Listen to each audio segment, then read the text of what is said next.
We've been married 3 years. My wife, Sophia, a textbook icy career woman, said to me most often, "Don't touch me."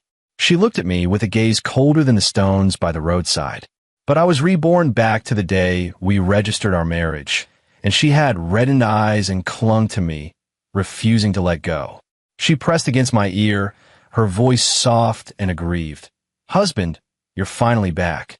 I missed you so much." I looked at her unfamiliar appearance, and only one thought was in my mind. Who is she? The cold voice pulled me back from the chaos into reality. I opened my eyes. The glaring white light made me squint instinctively. In front of me was a familiar conference table, long, emitting a cold gleam. Across the table sat a woman. She wore a well-tailored black suit. Her long hair was neatly pinned at the back, revealing a smooth, full forehead and a delicate jawline. It was Sophia, my wife. She was looking down at a document, her slender fingers holding an expensive fountain pen, knuckled and defined, yet completely cold. "Ethan, once you sign, you can leave." "This is the divorce agreement," she said without looking up, her voice devoid of any emotion. "The asset division plan is on page 3. I don't want a single share of the Johnson family's holdings. Half of the assets under my name acquired after our marriage will go to you. Enough US dollars to keep you fed and clothed comfortably for the rest of your life." I was stunned. Divorce agreement? Wasn't I already dead? Was pushed off the 30th floor of the high-rise by Sophia's romantic rival, that madman Leo. The sensation of weightlessness, the bone-chilling wind, Sophia's face losing color on the ground, and that heart-wrenching no were all still vividly imprinted in my mind.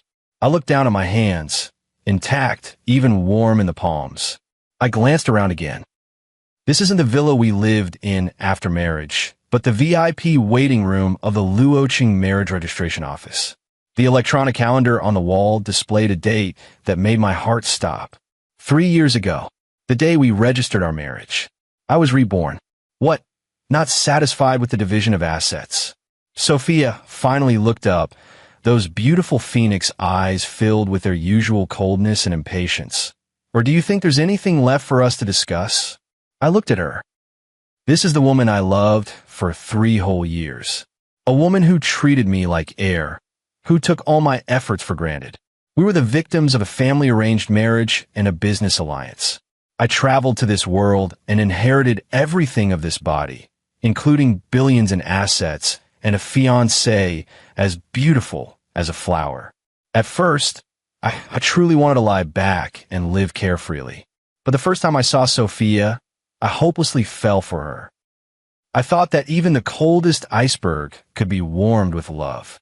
So I held myself back and tried to be a proper husband. She has a weak stomach, so I study the 8 major foreign cuisines and invent different stomach-nurturing meals for her. She likes quiet, so I turn down every drinking engagement and stay home with her every day. When she occasionally frowns, I go to great lengths to cheer her up. But what I get in return is her increasingly cold attitude and undisguised contempt. "Ethan, can't you be more competent? Besides hovering around the kitchen, what else can you do? I don't need your cheap flattery. Just mind your own business. Don't touch me. You make me sick." Those words, like needles, pierced me until I was raw. Not until the moment I died, seeing her collapse, did I suddenly understand. It turned out she did have a heart. It just didn't belong to me. The man who shoved me off the high-rise was the white moonlight she kept in her heart. My death was nothing more than a tragic footnote to their love story. Ridiculous and pathetic. A choking pain gripped my chest, not physical but psychological. I took a deep breath and pushed down the surging emotion. Since heaven has given me a second chance, I won't make the same mistakes again. A stone that won't warm you, just throw it away. Someone you can't love, just let go. This life, I will live for myself. I picked up the pen, didn't read the agreement, flipped straight to the last page, ready to sign. Sophia seemed a bit surprised. The corner of her brow lifted slightly. Perhaps in her eyes, I would cling to her desperately, weeping and begging her not to leave me. After all, in my previous life, I was exactly that spineless. Wait, Just as my pen was about to touch the paper, Sophia suddenly spoke. I looked up at her, my expression calm and untroubled. Any new orders, Miss Taylor? I deliberately emphasized the words Miss Taylor. Her pupils contracted as if pricked by my address, and the fingers holding the pen tightened slightly. She seemed about to say something, but swallowed it back, staring at me with an expression so complex I couldn't read it. There was shock, there was confusion, and a trace of panic I had never seen before. If there's nothing else, I'll sign. I wasn't interested in dragging it out with her. I hope you get what you wish for. After saying that, I didn't look at her again and neatly signed my name. Ethan Johnson. 2 words written boldly and dramatically, carrying an unprecedented sense of finality. I tossed the pen and pushed the contract toward her. All right, Miss Taylor, it's been a pleasure working with you. I stood up, ready to leave this prison that had stifled me for 3 years. Just as I turned, my wrist was suddenly seized by an enormous force. I turned around and met a pair of bloodshot eyes. Tears filled Sophia's eye sockets like a breached flood, threatening to overflow. She clutched my hand tightly, astonishingly strong, her knuckles whitening from the force. No! Her voice trembled, heavy with nasal tone and a sobbing quaver. We won't sign. We won't divorce. I frowned, thinking I must have heard wrong. Sophia was crying? For me? This was more absurd than the end of the world. Miss Taylor, do you have a fever? I reached out to feel her forehead, but she grabbed me and hugged me tight. She threw herself into my arms, wrapping her arms tightly around my waist, burying her face in my chest. Scalding tears instantly soaked my shirt. Husband, she choked back sobs, her voice soft and plaintive, like a kitten that had been lost for a long time and finally found its way home. Husband, you're finally back. I missed you so much. My whole body went stiff, my mind completely blank. Is this still the Sophia who treated me like ice? How could she call me husband? And in that ridiculously intimate tone? I instinctively wanted to push her away, but she held on too tightly, her whole body trembling, as if the moment I let go I would vanish. My chest ached for where she pressed against me. Her body heat came through the thin shirt, carrying a slight burning warmth. And that familiar, faint fragrance I'd been infatuated with for 3 years now seemed like an invisible net, firmly trapping me. I lowered my head and could only see her trembling back and the dark crown of her hair. What on earth is this woman up to? A bold and absurd thought flashed through my mind. Could it be she was reborn too? The thought sent a shiver through me.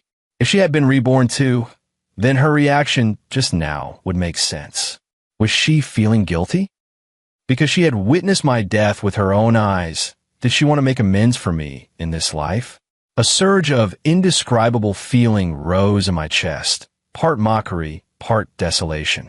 Had I known it would come to this, I would never have begun. Once a person is dead, they cannot be brought back. Once harm is done, it cannot be erased. I no longer wanted any entanglement with her. Sophia, let go. My voice turned cold. She stiffened in my arms, hugging me tighter. I won't. She said sullenly, I won't let go even if I die. I was a bit impatient. What exactly do you want to do? Put on a show for whom? There are no spectators here. She looked up, a face like a pear blossom drenched in rain appearing before my eyes. Tear drops clung to her long eyelashes. Her nose tip was red, and her lips were bitten pale, making her look pitiful and delicate. Any man who saw her like this would probably soften, but I wouldn't. I've seen her at her most cold and ruthless, and I know that her present fragility is nothing more than crocodile tears. I'm not acting. She looked at me, eyes filled with a seriousness and stubbornness I had never seen before. Ethan, let's not get divorced, okay? No, I refused crisply and decisively. Why? She panicked. Is it because of the way I acted just now? I'm sorry. I didn't mean to be so harsh with you. I was just so scared. Afraid? I seem to have heard the funniest joke. Miss Taylor, you're afraid too. I'm afraid you'll really sign the papers and truly leave me. She said, tears falling again. I've waited for you 3 years, Searched for you 3 years. I can't lose you again. Waited for me 3 years. Searched for me 3 years? What nonsense is she talking? After I die, shouldn't she be eloping with her white moonlight? Could it be? The situation after my death is not what I expected? Sophia, stop with that pretentious act. I forced myself to harden my heart. I don't care what made you change your mind all of a sudden, but I'm telling you, it's too late. I'm no longer interested in you at all. After saying it, I forcefully wrenched my hand away from hers. She staggered, looking at me in disbelief, her face paler than paper. What did you say? I said, I enunciated each word, my voice not loud, but piercing her heart like an ice pick. I do not love you anymore. Those 4 words exploded over her head like a clap of thunder. Her body swayed as if she could collapse at any moment. There was no trace of satisfaction in my heart, only a numb wasteland. I turned and strode toward the door. From behind came her crying, despairing shout. Ethan, don't go. I didn't look back. Just as my hand was about to touch the doorknob, a powerful force struck me from the side. Before I could react, I was pressed against the cold wall.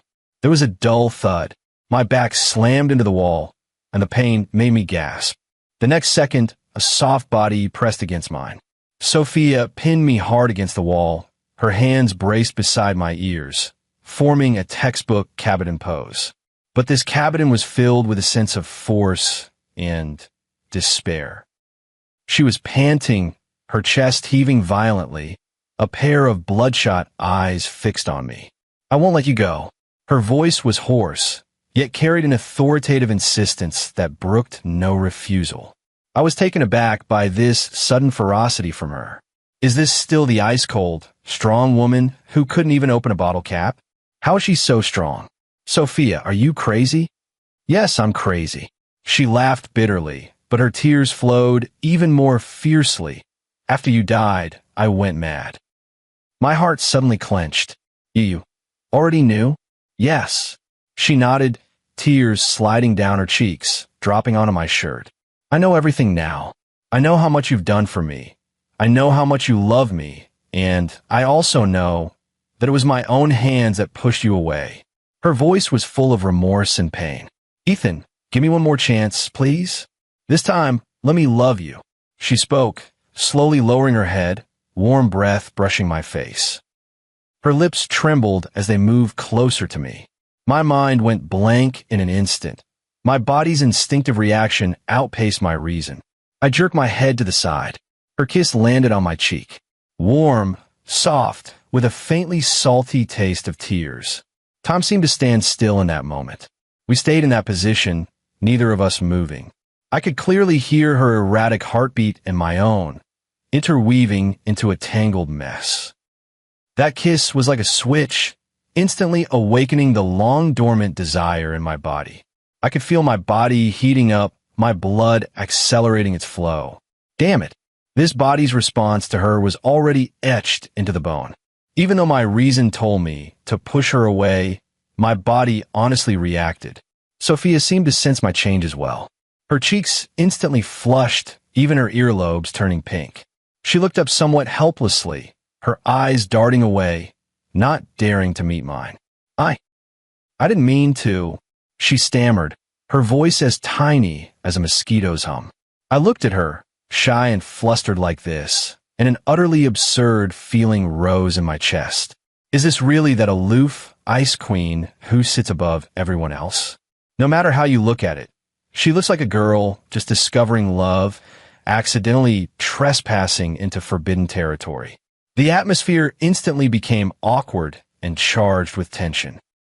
Someone at the Los Angeles marriage registration office must have heard the earlier commotion and knocked on the door. Miss Taylor, Mr. Johnson, are you both all right? The question broke the stalemate. Sophia came back to herself, as if waking from a dream, stepped back sharply, and put distance between us. She took a deep breath, forcing her emotions under control and returning to that cool, strong businesswoman demeanor. Only the reddened corners of her eyes and the flush at her ears betrayed her. It's nothing, she said to the person outside the door. Tate, the divorce papers are still. We're not leaving. Sophia cut off the staff member, her tone resolute. Destroy the contract.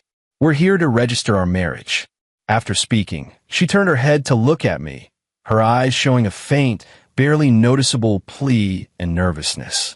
I didn't say anything, just quietly looked at her. My mind is a mess right now. On one hand, I resent her coldness and ruthlessness and don't want any more involvement with her. On the other hand, her reaction just now made me waver. I waited for you 3 years, searched for you 3 years. After you died, I went mad. Were these words true, or lies she invented to keep me? Ethan, she came up to me, carefully grabbing the hem of my shirt and softening her voice. Let's go get the certificate first and go home, okay? We can talk about everything slowly at home.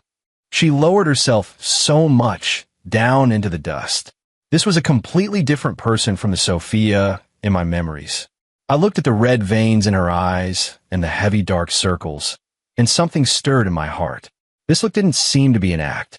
Could it be that after my death something really happened that I don't know about? A huge mystery rose up in my mind. Curiosity is humanity's original sin. I want to know the truth. Okay, I heard myself say.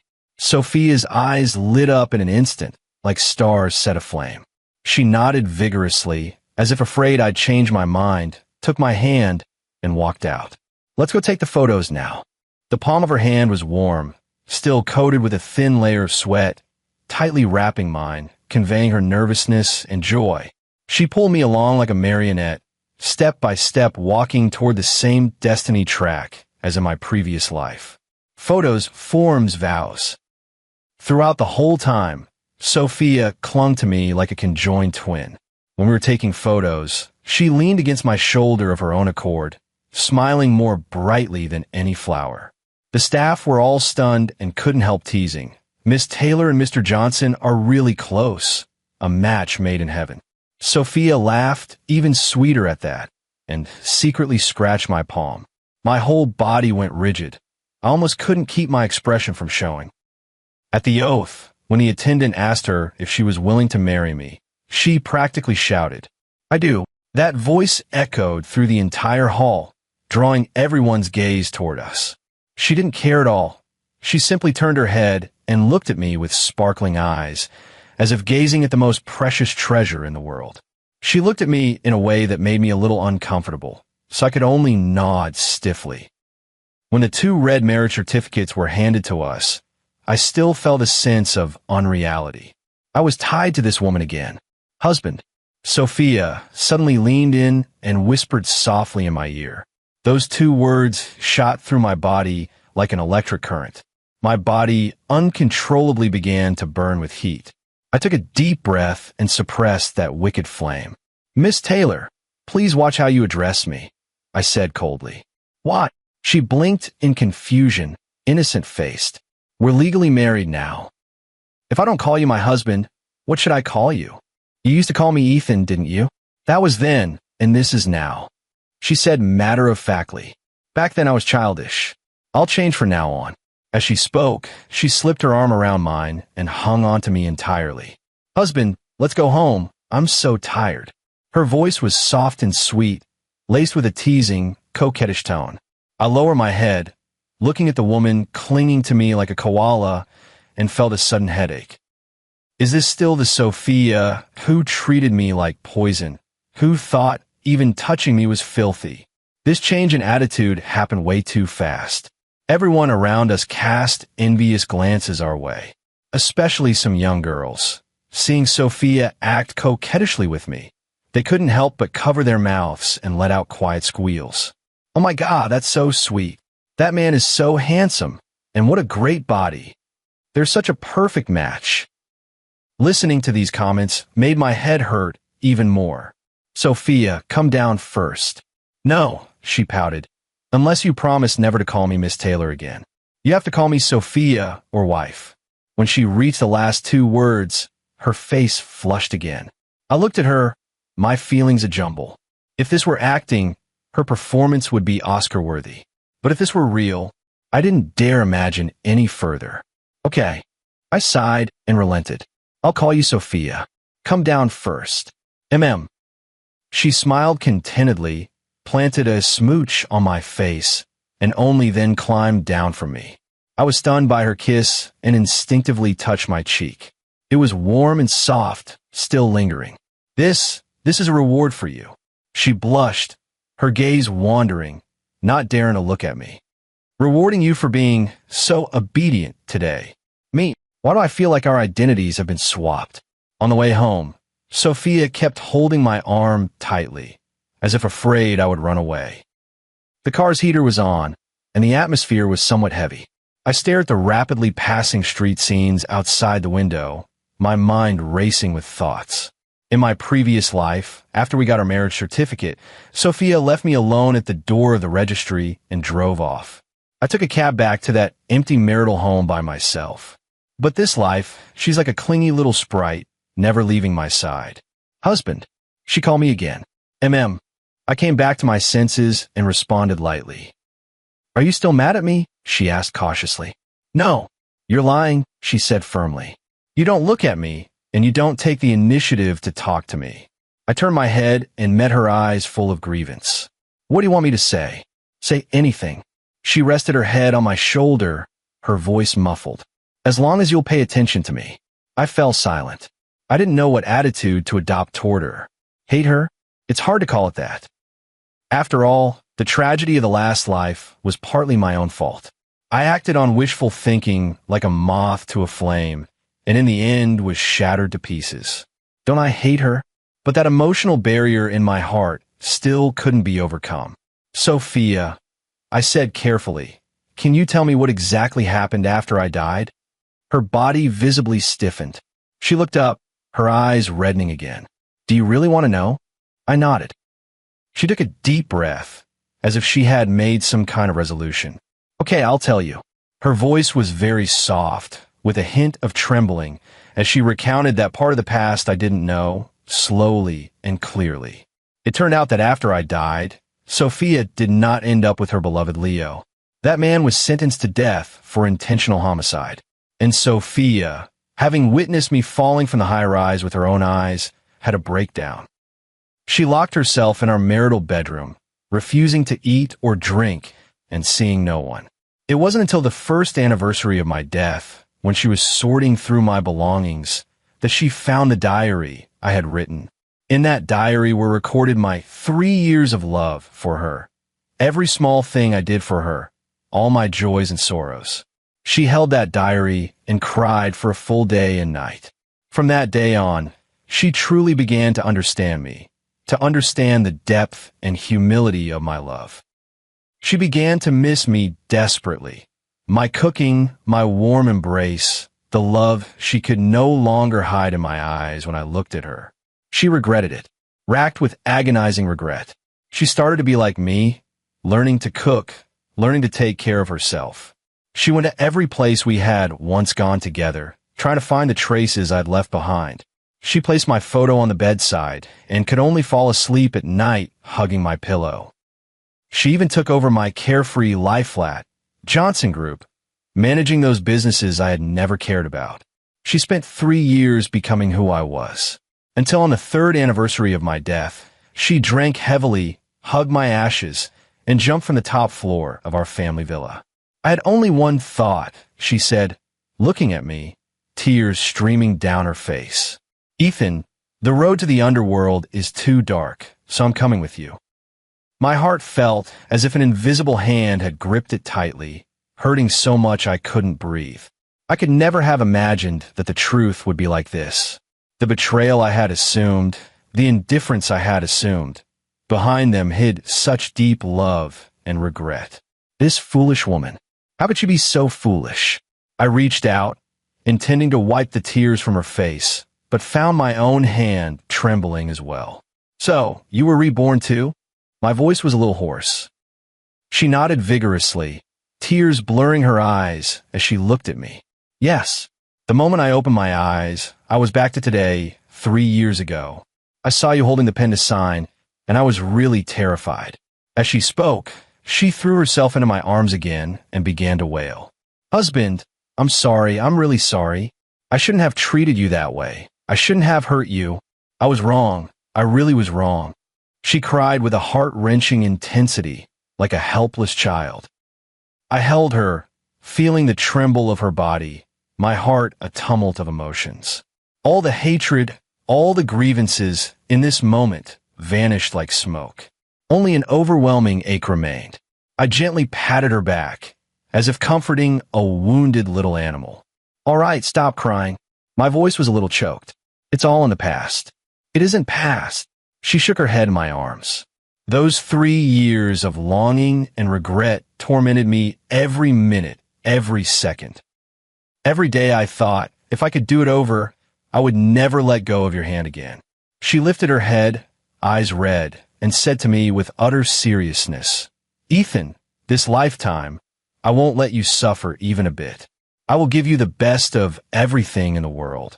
I will make you the happiest man alive."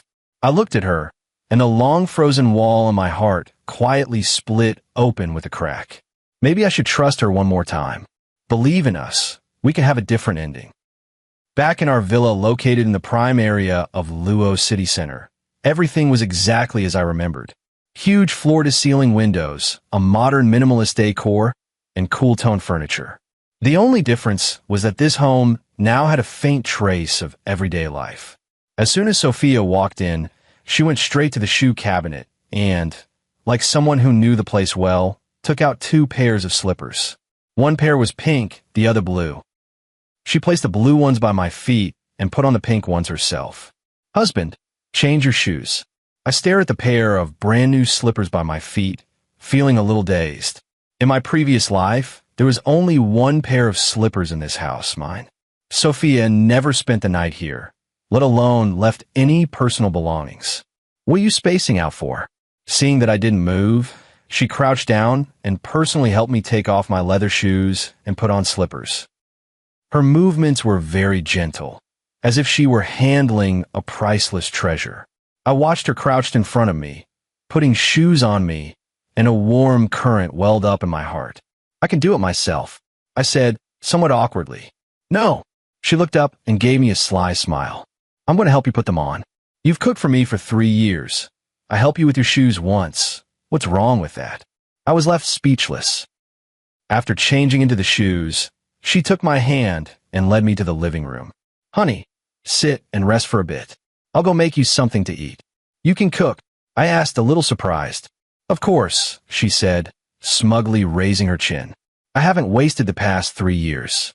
Your diary says your favorite foods are Western spicy dishes. You can't live without heat. I specifically went to learn how to make them. I guarantee they'll be better than any restaurants." Having said that, she hummed a little tune and slipped into the kitchen. I watched her tie on an apron and busy herself in the kitchen. The sight felt like a dream. The Taylor family's eldest miss, who couldn't so much as touch boiling water and didn't even know how to make a pot of tea, was actually washing her hands and cooking for me. I walked to the kitchen doorway, leaned against the frame, and watched her quietly. Sunlight streamed through the window, casting a golden halo around her. She chopped the vegetables with practiced movements. Her knife work was still a little unskilled, but it was clear she had put in hard effort.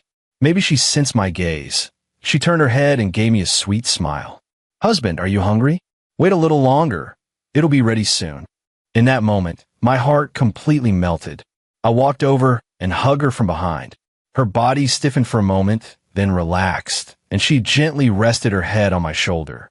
"What's wrong?" she asked softly. "Nothing." I buried my face in the hollow of her neck and took a deep breath of the pleasant scent on her. "I just feel like I'm dreaming." "This isn't a dream." She turned around, cupped my face, and looked at me earnestly. "This is real. We're married, and we'll be together from now on." Her eyes were bright and sparkling, as if infused with starlight. I looked at her and, unable to help myself, lowered my head and kissed her lips.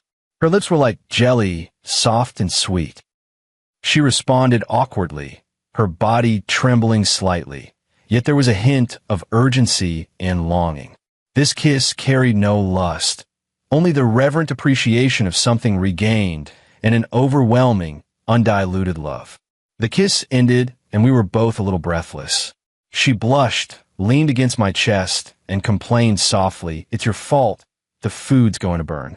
I laughed quietly, my chest filled with an unprecedented sense of contentment and happiness. "If it burns, it burns." I pinched her cheek. "I'd rather eat you." Her face flushed instantly, like a ripe apple. "Pervert." She thumped me, the force so light it felt like coquettish play. In that moment, I truly felt my world, because of her change, become colorful again. What family, what power, what idleness. All of it pales compared to the woman before me whose heart and eyes are filled entirely with me. Dinner was sumptuous, 4 dishes and a soup, all my favorites. Spicy sliced meat, fragrant spicy tofu, flavored shrimp, hand-torn cabbage, and a Western-style bone broth. They were perfect in color, aroma, and taste. I took a bite of the spicy sliced meat, and my eyes lit up. The meat slices were tender and smooth, numbing spicy and savory. The taste was actually no worse than what I make. "How is it?" Sophia looked at me expectantly. "It's delicious," I praised sincerely. She immediately smiled, eyes curved like a child who'd gotten candy. "Then eat more." She kept serving me, piling my bowl up like a small mountain. "Have some too." I picked up a rib and put it into her bowl. She stared at the rib in the bowl, paused for a moment, and then her eyes reddened. "What's the matter?" I asked, a little puzzled. "Nothing." She shook her head and sniffed. It's been so long since anyone served me food." My heart tightened. I could imagine how lonely and painful those 3 years must have been for her after I died. "From now on, I'll feed you every day," I said softly. She nodded vigorously and finished that piece of rib clean. We ate that meal slowly, and it was very warm. There was none of the deceit and scheming of the marketplace, no entanglement of family interests, only the tender warmth between husband and wife. After the meal, I moved to clear the dishes, but she stopped me. "I'll do it." She snatched the bowl from my hand. "You've cooked for me for 3 years. Starting today, I'll take care of you. I'm a grown man. How can I let you wait on me?" "Why not?" She stood on tiptoe and kissed my lips. "My man, I'm happy to pamper you." Her sudden assertive attitude made me laugh. "All right, then I'll be indebted to Miss Taylor." "I've told you, don't call me Miss Taylor." She glared at me displeased. Okay. I raised my hands in surrender. "My lady wife." Only then did she smile satisfactorily and carry the bowls and chopsticks into the kitchen. I watched her busy back in the kitchen, feeling warm and fuzzy inside. Perhaps this is what I've always longed for, the feeling of home. I walked into the living room and took a bottle of homemade fruit wine from the cabinet. I started brewing it myself to pass the time after I transmigrated here. It tastes sweet and mild, not very strong, perfect for a little drink. After Sophia finished washing the dishes, I pulled her over to sit on the wicker chair on the balcony. "Want a drink?" I shook the bottle in my hand. "Sure." She agreed readily. I poured a small glass for her and one for myself. The evening breeze stirred, carrying a touch of coolness. We didn't speak. We simply drank in silence, watching the moon on the horizon. The atmosphere was peaceful and beautiful. "Husband," she spoke suddenly. What are your plans for the future?" she asked. I knew she meant my career. In my last life, to please her, I gave up all my hobbies and ambitions and devoted myself entirely to being a house husband, only to be looked down on by her. I haven't decided yet. I was telling the truth. I was reborn, and I hadn't yet had time to plan for the future. "How about you go back to the company?" she asked tentatively. "Your subordinates miss you a lot." I raised an eyebrow. "My subordinates?" That so-called laid-back Johnson group of mine was actually a few projects I casually invested in after crossing over, using the seed money my family gave me. I didn't expect those trusted subordinates to be so capable, each one better than the last. Like they were injected with adrenaline, they managed to turn a small company into an industry giant.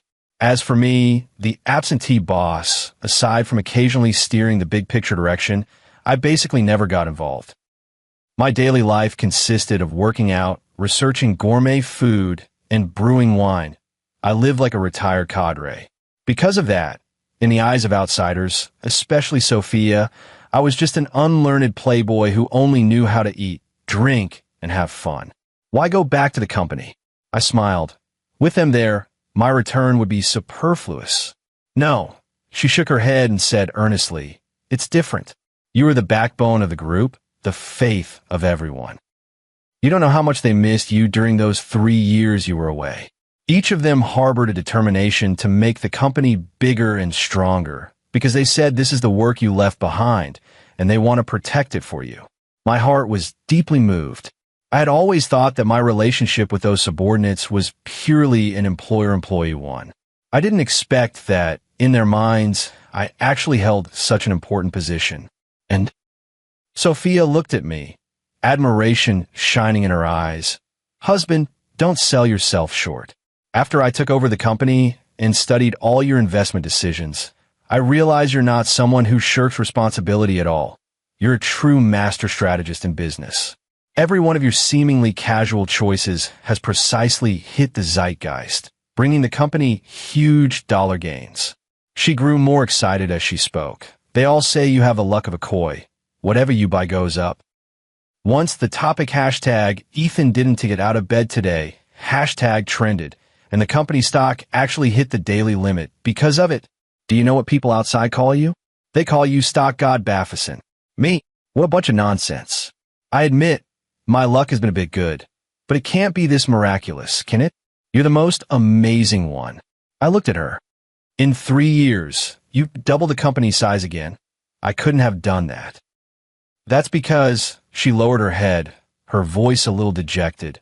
I wanted to make the company better so that when you look down from heaven, you can be proud of me. My heart clenched painfully again. I reached out and pulled her into my arms. Fool. She nuzzled against me in my arms, like a little kitten seeking comfort. Husband, please come back, okay? Let's work together to make the company bigger and stronger. I looked at the hopeful expression in her eyes and suddenly had a new idea. Perhaps partnering with her in building a career could also be a worthwhile experience. The next morning, I woke up refreshed and early. Beside me, Sophia was still asleep.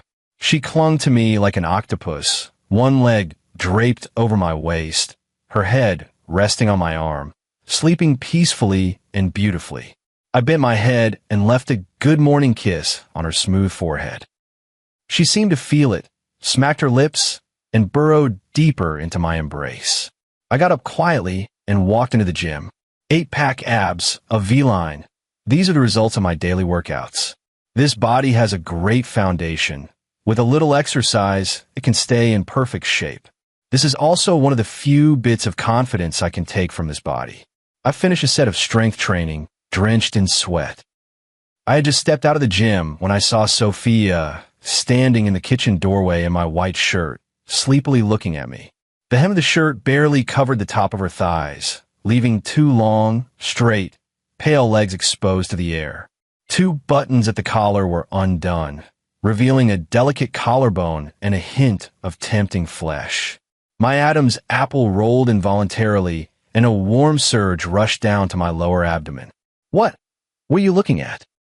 She felt uneasy under my gaze and instinctively tightened her collar. You're beautiful. I walked over, wrapped her in my arms, my voice a little hoarse. Her face flushed instantly, eyes darting away. I just thought since you weren't here, I'd make you breakfast. Breakfast can wait. I bent down and breathed in her ear. I want to have you first. Don't. She pushed me, her voice as soft as cotton candy. It's still broad daylight. What's wrong with daytime? I grinned wickedly and took her delicate earlobe into my mouth. We're legally married, licensed, and on duty. Just as I was about to make my next move, my phone rang at an inconvenient moment. Sophia stiffened, the flush on her face disappearing in an instant. She looked at me anxiously, a trace of fear in her eyes. I knew what she was afraid of. In a last life, it was at this time that man called and asked to meet me. Then, that tragedy happened. I patted her back soothingly and glanced at my phone. Incoming call, Zane Reed. My chief confidant, the one who nearly crushed the other subordinates in his quest to win the title of top subordinate, the ultimate office competitor. I breathed a sigh of relief and answered the phone. Boss, You're finally online. Zane's voice came through, so excited it was about to crack. If you didn't show up soon, we'd have called the police. I'm fine. It's good that nothing happened. It's good that nothing happened, Zane kept saying. Boss, are you free today? There are several important projects at the company that need your personal approval. I looked down at Sophia in my arms. She was staring at me with a nervous expression. I'm free, I said. I'll head over right away. After I hung up, Sophia immediately grabbed my hand. Husband, I'll go with you. Go do what? I'll be your secretary. She said righteously, the close-up kind. She made me laugh. Miss Taylor personally serving as my secretary? I couldn't possibly afford the corresponding dollar salary. No need to pay, she said, standing on tiptoe to kiss my chin. Use my salary. You can settle it tonight. I looked at the sly light in her eyes and felt my chest warm. This woman is really getting better and better at flirting. All right, I pinch her nose. Then you better be prepared to work overtime. We had breakfast together, then changed clothes and got ready to go to the company. I wore a casual outfit, while Sophia changed into a sharp white tailored skirt suit that accentuated her perfect figure to the fullest. From the aloof, mature beauty to a clingy little vixen, and now to a workplace queen, she always manages to bring me different surprises. I drove, with her in the car, heading toward the Johnson Group that I had been away from for a long time. All the way, Sophia chattered away, telling me about the company's development over the past 3 years. Which project earned how many dollars, which subordinate had accomplished what. She recited it all like a repertoire. You could tell she was really dedicated to managing the company on my behalf. By the way, honey, she suddenly remembered something. Do you still remember Chloe Adams? Chloe? A vague silhouette floated through my mind. It seemed to be my former fiancée, who later ran off with a rich second-generation heir because she thought I was too much of a loser. I remember. What's wrong? She recently returned to the country. I heard she broke up with that rich second-generation heir and isn't doing so well now. Sophia curled her lip, a trace of disdain in her tone. I reckon, this time she might come looking for you. I smiled, not taking it seriously. Just an insignificant person, not worth my concern. However, I didn't expect the comeback to be so swift. I saw a familiar figure as soon as I arrived downstairs at the company. Dressed in designer clothes with impeccable makeup, yet there was an unmistakable trace of weariness and worldly fatigue in her brows. It was Chloe Adams. When she spotted my car, her eyes lit up and she immediately hurried over in her high heels. Ethan, I hadn't had time to speak when Sophia beside me had already pushed open the car door and stepped out. She walked up to Chloe, looking down at her from above, her presence radiating authority. You're here for my husband. What's the matter?